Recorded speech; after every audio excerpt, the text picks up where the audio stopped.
Hi welcome back. ಇಲ್ಲಿ banana ಕಾಯಿ ಬಾಳೆಕಾಯಿದ್ದು ತವಾ fry ಮಾಡೋದು ಹೇಗೆ ಅಂತ ನಾನು ತೋರಿಸ್ತೀನಿ. ಒಂದು ಬಟ್ಟಲು ತೊಗೋಬೇಕು. ಬಟ್ಟಲು ತಗೊಂಡು ಅದಕ್ಕೆ ಕಡಲೆ ಹಿಟ್ಟು ಹಾಕ್ಕೋಬೇಕು. ಹಾಗೆ ನಮಗೆ ಅದಕ್ಕೆ ಸ್ಪೈಸಸ್ ಅರಿಶಿನ ಪುಡಿ, ಹಾಗೆ ಅಚ್ಚ ಖಾರದ ಪುಡಿ, ಹಾಗೆ ಗರಂ ಮಸಾಲ ಎಲ್ಲನೂ ಹಾಕ್ಕೊಂಡು ಒಂದು ಸ್ವಲ್ಪ ಉಪ್ಪು ಹಾಕ್ಕೊಂಡು ಲೈಟಾಗಿ ಒಂದು ಸ್ವಲ್ಪ ನೀರನ್ನು ಮಿಕ್ಸ್ ಮಾಡಿಕೊಂಡು ನಾವು ಅದನ್ನು ಮಿಕ್ಸ್ ಮಾಡ್ಕೋಬೇಕು. ಜಾಸ್ತಿ ಖಾರ ಬೇಕು ಅಂದರೆ ಜಾಸ್ತಿ ಹಾಕ್ಕೊಳ್ಬೋದು. ನಾನು ಊಟಕ್ಕೆ ಸೈಡಿಗೆ ನೆಂಚ್ಕೊಳ್ಳೋಕ್ಕೆ ಅಂತ ಇಷ್ಟು ಗಟ್ಟಿ ಗಟ್ಟಿಯಾಗಿರಲಿ ಈ ಬನಾನನ ಈ ಥರ ಕಟ್ ಮಾಡ್ಕೋಬೇಕು. ಈ ಥರ ಬನಾನದ್ದು ನಾರು ಮಾತ್ರ ತೆಕ್ಕೊಂಡ್ರೆ ಆಯಿತು, ಸಿಪ್ಪೆ ಎಲ್ಲ ತೆಗಿಯೋದು ಬೇಡ. ನೀಟಾಗಿ ಕಟ್ ಮಾಡೋಕ್ಕೆ ಬರುತ್ತೆ ಇದನ್ನು ಇದರಲ್ಲಿ ಮ್ಯಾರಿನೇಟ್ ಮಾಡಿಕೊಂಡು ಎಲ್ಲ ಬನಾನನ್ನು ಕೂಡ ಮ್ಯಾರಿನೇಟ್ ಮಾಡ್ಕೋಬೇಕು. ಇದಕ್ಕೆ ಸೈಡಿಗೆ ಅದನ್ನು ಹಾಕ್ಕೊಂಡು ನೀಟಾಗಿ ಎಲ್ಲವನ್ನು ಈ ಥರ ಮಾಡಿಕೊಂಡು ನಾವು ಅದನ್ನು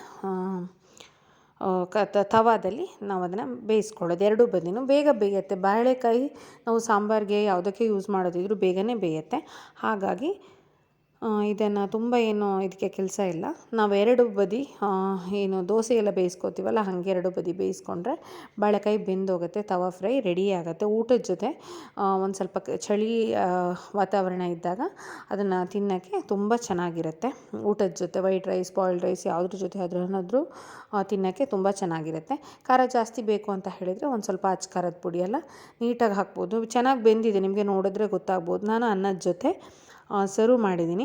ನಿಮಗೆ ಈ ರೆಸಿಪಿ ಇಷ್ಟ ಆಗಿದೆ ಅಂತ ಕೂಡ ಅಂದ್ಕೊತೀನಿ. ಇಷ್ಟವಾದಲ್ಲಿ ಚಾನಲ್ಗೆ ಸಬ್ಸ್ಕ್ರೈಬ್ ಮಾಡಿ, ಹಾಗೆ ಶೇರ್ ಮಾಡಿ. ಸೊ ನೆಕ್ಸ್ಟ್ ವೀಡಿಯೋದಲ್ಲಿ ಇನ್ನೊಂದು ರೆಸಿಪಿ ಜೊತೆ